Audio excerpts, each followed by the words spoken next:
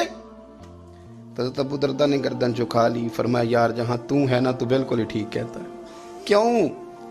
میرے نبی پاک صلی اللہ علیہ وسلم نے فرمایا اس زمین کے اوپر اور آسمان کے نیچے ابو ذر غفاری سے سچا بندہ کوئی نہیں, ان سے زیادہ سچا کوئی نہیں. فرمایا تو ٹھیک کہتا ہے یار, صحیح کہتا ہے.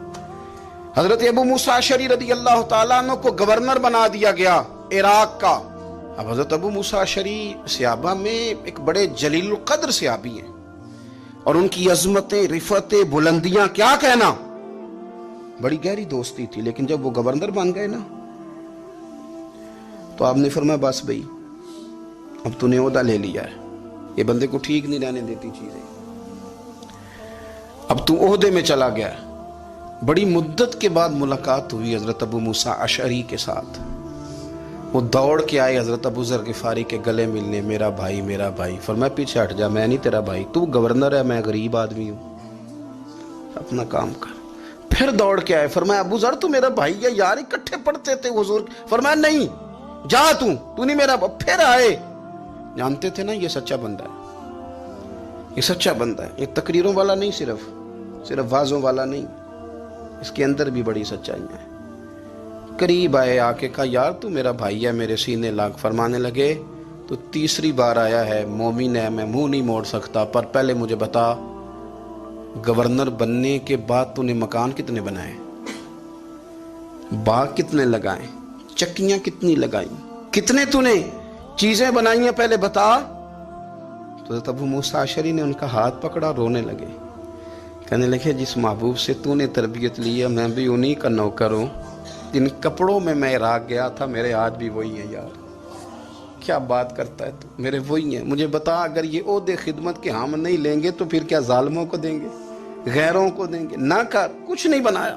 حضرت سیدنا ابو موسیٰ اشعری رضی اللہ تعالیٰ عنہ روئے, اور جب کہا نا کوئی شے نہیں میرے پاس, تو فرمایا اچھا چل آ جا, پھر سینے لگ جا, تو واقعی میرا بھائی ہے. پھر حضرت ابو ذر غفاری نے محبت فرمائی. وہ درویشی, وہ فقیری, وہ سادگی, وہ نورانیت, وہ دل کے ساتھ اندر. ہمارے تو بہت سارے لوگ ہیں جو کہتے ہو کہاں